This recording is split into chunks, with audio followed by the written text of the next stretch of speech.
네, 발굴 스몰캡 시간입니다.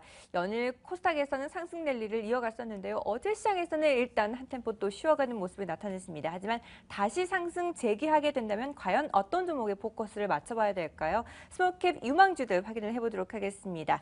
네, 그러면서 오늘 교보증권 최성환 연구위원과 얘기 나눠보도록 하겠습니다. 안녕하십니까? 네, 안녕하십니까? 네, 네, 오늘 소개해 주실 기업은 어떤 기업인가요? 네, 오늘 말씀드릴 기업은 서린바이오인데요. 어제 좀 주가가 많이 올랐습니다. 어제 삼성그룹 사장단 모임에서 삼성바이오로직스 대표분께서 삼성바이오를 제2의 반도체, 그러니까 삼성전자로 키우시겠다라는 발언을 하시면서 관련된 기업들의 주가가 상당히 강했는데요. 특히 삼성 같은 경우는 바이오에 대한 그런 성공에 대한 기대감을 상당히 어제도 그랬지만 2020년에는 매출 2조 원 그리고 영업이익 1조 원을 제시하면서 상당히 좀 목표를 높게 세우고 있는 그런 상황이고요. 관련된 기업으로서 서린바이오가 최근에 부각이 되고 있는 그런 상황이라고 보면 되겠습니다. 네, 펄바리오 이미 상한가까지 직행을 했죠. 어제 시장에서. 다른 투자 매력이 있는지 하나하나씩 구체적으로 이제 짚어볼까요? 네, 동사는 가장 중요한 게 글로벌 바이오 의약품 시장의 성장과 확대 수혜줍니다. 바이오 의약품 시장이 성장한다는 거에 대한 의구심은 시장에서 없고요. 그리고 시장은 2013년 기준 약 8조 원에서 2020년이 되면 16조 원으로 무려 2배가 증가하는데요. 동사는 이런 바이오 의약품의 바이오 신약과 또 기초 의학, 또 진단 등 이 바이오 관련 연구 개발, 생산에 사용되는 시약, 기자재, 생산 원재료, 뭐 이런 서비스를 관련된 바이오 인프라 기업입니다. 바이오 인프라 기업이다 그러면 약간 이해하기가 좀 어려우실 수도 있겠는데요. 잘 생각해 보시면 삼성전자가 지금의 반도체 신화를 이루어내기 전에는 반도체에 대한 투자를 상당히 많이 했을 거고요, 이전에. 네. 그리고 관련된 그런 투자를 했을 때 반도체 관련 장비 회사들이 수혜를 보듯이 결국에는 초기에 고속도로를 깐다면 고속도로를 깔기 위해서 건설 장비들이 많이 들어가겠죠. 그런 것처럼 관련된 장비, 인프라를 공급하고 있는 기업입니다. 현재 한국의 바이오 의약품 기업들은 아직 임상 단계고 대부분이 아직은 규모가 작지만 향후에 폭발적으로 증가할 걸로 기대가 되고 있기 때문에 관련된 기업인 서린바이오, 그러니까 인프라 기업을 보셔야 되겠고요. 특히 70% 이상 현재 유전공학 장비뿐만 아니라 원재료도 수입을 하고 있는데 결국에는 궁극적으로 보시다면 삼성전자와 관련된 어떤 예를 든다면 KC텍 같은 경우도 초기에는 유통회사, 그러니까 회사에서 결국에는 그거를 국산화하면서 회사가 상당히 커지는, 지금은 시가총액이 4, 5천억 정도 하고 있는데요. 결국엔 서린바이오 역시 지금은 인프라 기업이고 아직은 수입해서 유통을 하고 있지만 궁극적으로는 국산화율을 높여서 회사에 대한 그런 국내적으로 또 역시 기술적인 부분에 있어서도 경쟁력도 강화시킬 걸로 저희는 보고 있습니다. 네, 영인 프린티어나 바이넥스 그 부분보다도 더 뛰어난 점들 어떤 점이 있는지 강점 위주로 다시 한번 더 체크해 볼까요? 굳이 뭐 비교를 할 필요는 없을 것 같고요. 각자의 다 경쟁력이 있는 그런 기업이 있기 때문에 일단 서린바이오 위주로 말씀을 드리도록 하겠습니다.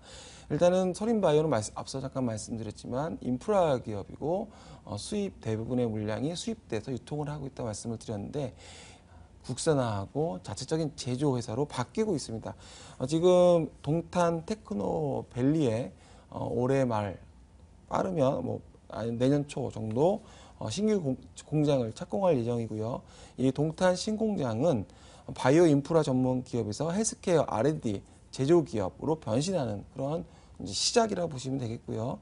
특히 자회사 현재 지분율이 51.2%를 보유하고 있는 서린 메디케어는 이렇게 화장품, 그러니까 여성분들의 그 피부 관리, 그러니까 피부 미용 쪽에 관련된 기기를 만들고 있는 회사인데요. 현재는 일본과 또 동남아 쪽에 현재 OEM 형태로 납품하고 있지만 올해 하반기 오랫동안 진행해 왔던 중국 진출 관련해서 중국의 현지 기업과 파트너십을 체결해서 올해 중국 진출도 좀 계획을 하고 있습니다. 네, 그러면 펀더멘탈적인 측면을 확인해 보도록 하죠. 실적과 밸류는 어떤가요?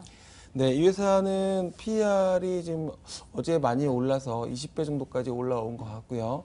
그리고 PBR 기준으로 본다면 이제 1.6배 정도 받고 있습니다. 재미있는 점은 최근에 헬스케어, 의료기기 회사들의 평균 PER이 40배가 넘어가고 있기 때문에 동사가 20배 정도 받고 있다면 여전히 업사이드 포텐셜은 높다 보고 있고요. 또 하나는 PBR 기준으로 본다면 1.6배인데 현재 장부가 그러니까 취득 원가 기준으로 자산 가치가 아직까지 한 번도 재평가를 받지 않았습니다. 그러니까 취득 이후에 그래서 그런 부분을 감안한다면 제가 보기엔 PBR 1배 정도로 보이시고요. PBR이 그렇게 낮다면 결국에는 궁극적으로 헬스케어, 제약바이오 관련 기업 중에서 좀 저평가되어 있는 PBR 1배 수준의 가장 낮은 회사라고 좀 보고 있고요. 또 하나는 연말 고배당 주주가치 중시입니다. 이번에 제일모직과 삼성물산 합병하면서 주주가치에 대한 중시에 대한 이야기를 많이 나왔었는데요. 동사는 이미 현금 배당을 13년 연속했고요. 작년에 130원, 또 주식 배당도 작년에 0.057주, 그러니까 6년 연속 배당을 했습니다. 올해도 이러한 현금 배당과 주식 배당은 이어질 걸로 보여지기 때문에 특히 저금리 상황 하에서 투자자들이 돈을 운용할 수 있는 부분들이 상당히 제한적인 부분에 있다면 이게 자산 가치가 저평가되어 있고 성장성을 가지고 있고 또 배당을 할 수 있는 이런 헬스케어 기업에 주목을 하신다면 좋을 것 같습니다. 네, 성장성도 보유하고 있고 그리고 매수하기에도 저평가된 부분이 있습니다. 앞으로 실적도 탄탄할 것으로 판단을 하고 계시는데요. 그런데 이미 어제 주가가 상한가로 직행을 했잖아요. 그래서 투자자들은 부담스럽습니다. 다시 들어가기가 너무 늦지 않았나 생각도 드는데 오히려 조정이 온다면 매수 타이밍을 과감하게 노려봐도 될까요?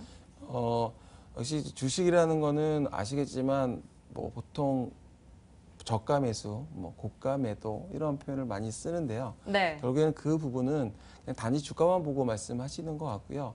제가 봐서는 기업의 가치와 또 현재 주가의 계리율을 판단하신다면 현재 주가가 많이 올랐다 그래도 여전히 매력적인 기업이 있고요. 반면 주가가 많이 빠졌으면 저가 매수해야 되겠죠. 그럼에도 불구하고 여전히 매력적이지 못한 기업이 있거든요. 그런 관점에서 본다면 지금 말씀하신 앵커분께서 말씀하신 것처럼 오히려 기회를 찾으시는 전략이 전 좋다고 생각을 하고 있고요.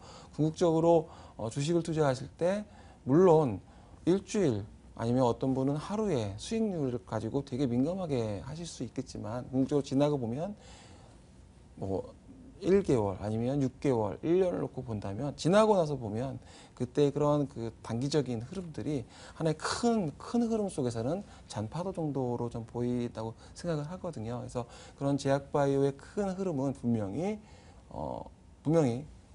우상향으로 그러니까 성장 쪽에 가고 있는 그런 상황이니까 그런 부분에 있어서 판단하시고 투자를 하신다면 좋을 것 같습니다. 네, 알겠습니다. 중장기적인 측면에서 바라본다면 여전히 매수하기에 유효하다라고 판단을 해주셨습니다. 오늘은 서린바이오에 대해서 살펴봤습니다. 발굴 스모캡 오늘 첫 시간이었는데요. 어떨지 모르겠습니다. 앞으로도 더 좋은 기업들 소개해드리도록 노력하도록 하겠습니다. 네, 교보증권의 최성환 연구위원과 함께했습니다. 말씀 감사합니다. 네, 감사합니다.